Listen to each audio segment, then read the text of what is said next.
ദൈവനാമത്തിന് മഹത്വമുണ്ടാകട്ടെ. കഴിഞ്ഞ നാളുകളിലൊക്കെയും ദൈവം അത്ഭുതകരമായും അതിശയകരമായിട്ടും വഴി നടത്തിയ ഓരോ നിമിഷങ്ങളും മനസ്സിൽ ഉണ്ടായി നന്ദിയോടുകൂടി ഈ നോമ്പിൻ്റെ ദിവസങ്ങളിലൊക്കെ ആയിരിക്കാൻ സാധിച്ചുവെങ്കിൽ ദൈവം നമ്മുടെ ജീവിതത്തിൽ അത്ഭുതങ്ങൾ പ്രവർത്തിക്കുക തന്നെ ചെയ്യും. ഓരോ ഉയർപ്പും നമ്മെ ഓർമ്മിപ്പിക്കുന്നത് ഉയർപ്പിന് പിന്നിലുള്ള സഹനങ്ങളെക്കുറിച്ചാണ്. സഹനങ്ങളിലൂടെ കടന്നു പോകുമ്പോഴാണ് ദൈവം ജീവിതത്തിൽ അതിശയകരമായിട്ടുള്ള അത്ഭുതകരമായിട്ടുള്ള ഉയർപ്പുകൾ നമുക്ക് നൽകുക.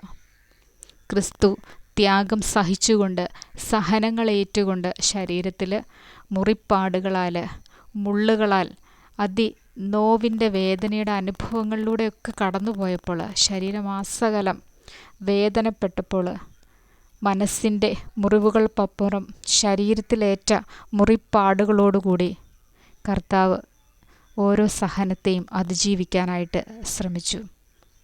നമ്മുടെയൊക്കെ ജീവിതത്തിലുണ്ടാവുന്ന എല്ലാ സഹനങ്ങളും എല്ലാ പീഡകൾക്കും അപ്പുറം ഒരു വിജയമുണ്ടെന്നുള്ള നിശ്ചയം ദൈവത്തിൽ ശക്തിപ്പെടുവാൻ നമുക്ക് സാധിക്കണം. ഉയർപ്പുകൾക്ക് പിന്നിലുള്ള പീഡകളായിരിക്കണം നമ്മുടെ മനസ്സിൽ. പീഡിപ്പിക്കപ്പെടുന്ന ഓരോ ജനവിഭാഗത്തിനും വേണ്ടി ക്രൂശിലേറ്റപ്പെട്ട ക്രിസ്തുവിൻ്റെ ത്യാഗവും സഹനവും ജീവിതപാഠമാക്കി മുൻപോട്ട് ജീവിക്കാൻ നമുക്ക് സാധിക്കണം.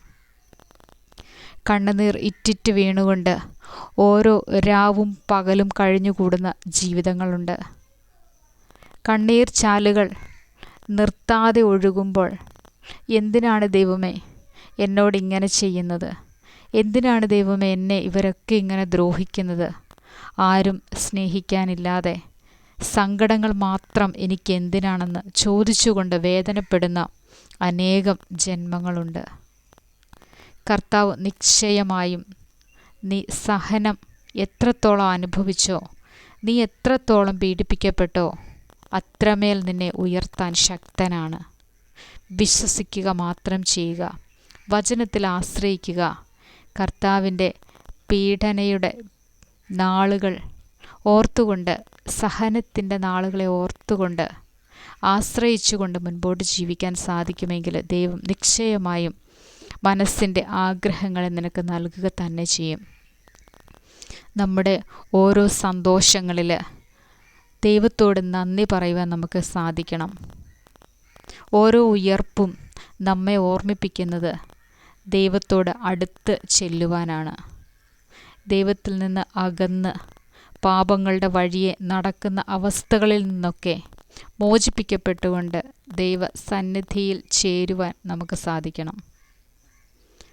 എത്രമാത്രം ദൈവസ്നേഹം നൽകിയാണ്, കരുണ നൽകിയാണ് ദൈവം നമ്മെ വഴി നടത്തുന്നതെന്ന് ചിന്തിക്കുവാൻ നമുക്ക് സാധിക്കണം. നന്ദിയുടെയും സ്നേഹത്തിൻ്റെയും പാതകൾ തലമുറകൾക്ക് പകർന്നു കൊടുക്കുവാൻ നമുക്ക് കഴിയണം. മനസ്സിൻ്റെ കോണിലെ നീർന്ന വേദനകളൊക്കെയും ദൈവത്തിൻ്റെ പാദത്തിങ്കിൽ സമർപ്പിച്ചുകൊണ്ട് ധൈര്യപൂർവം സന്തോഷത്തോടുകൂടി ഉയർത്തെഴുന്നേറ്റ് ജീവിക്കുവാൻ നമുക്കും സാധിക്കണം. സങ്കടങ്ങൾക്ക് അടിമപ്പെട്ടുകൊണ്ട് ജീവിതം നിരാശയിലാക്കാതെ അതിൽ നിന്നുകൊണ്ട് ഉയർത്തെഴുന്നേറ്റ് ക്രിസ്തുവിൻ്റെ സന്തോഷം അനുഭവിച്ചുകൊണ്ട് മുൻപോട്ട് ജീവിക്കുവാൻ നമുക്ക് സാധിക്കണം. എങ്കിലേ നമ്മളും നമുക്ക് ചുറ്റുമുള്ളവരും ജീവിതത്തിൻ്റെ വിജയപാതയിലേക്ക് നീങ്ങാൻ സാധിക്കുകയുള്ളൂ. തളർത്തിക്കളയുവാൻ അനേക കാരണങ്ങളുണ്ടെങ്കിലും ക്രിസ്തുവെന്ന ഒരൊറ്റ കാരണം മതി നമുക്ക് നമ്മുടെ തളർച്ച മാറി ശക്തി പ്രാപിക്കുവാൻ. ക്രിസ്തു തരുന്ന ശക്തിയോടുകൂടി മുൻപോട്ട് ജീവിക്കുവാൻ ഈ നാളുകളിൽ നമുക്ക് സാധിക്കണം. ക്രിസ്തുവിൻ്റെ പാദത്തിങ്കൽ ചേർന്നുകൊണ്ട് സങ്കടങ്ങളെ അവിടെ ഒഴുക്കുവാൻ നമുക്ക് കഴിയണം. പ്രയാസങ്ങളും പ്രശ്നങ്ങളും നിരാശകളും പലവിധ ആഗ്രഹങ്ങളും ഒക്കെയായിട്ട് ജീവിക്കുന്ന നമുക്ക് ദൈവം നമ്മുടെ ആഗ്രഹങ്ങളെ നിവർത്തിച്ചു തരും. ഈ നാളുകളിൽ ദൈവത്തോട് കൂടുതൽ അടുക്കണം.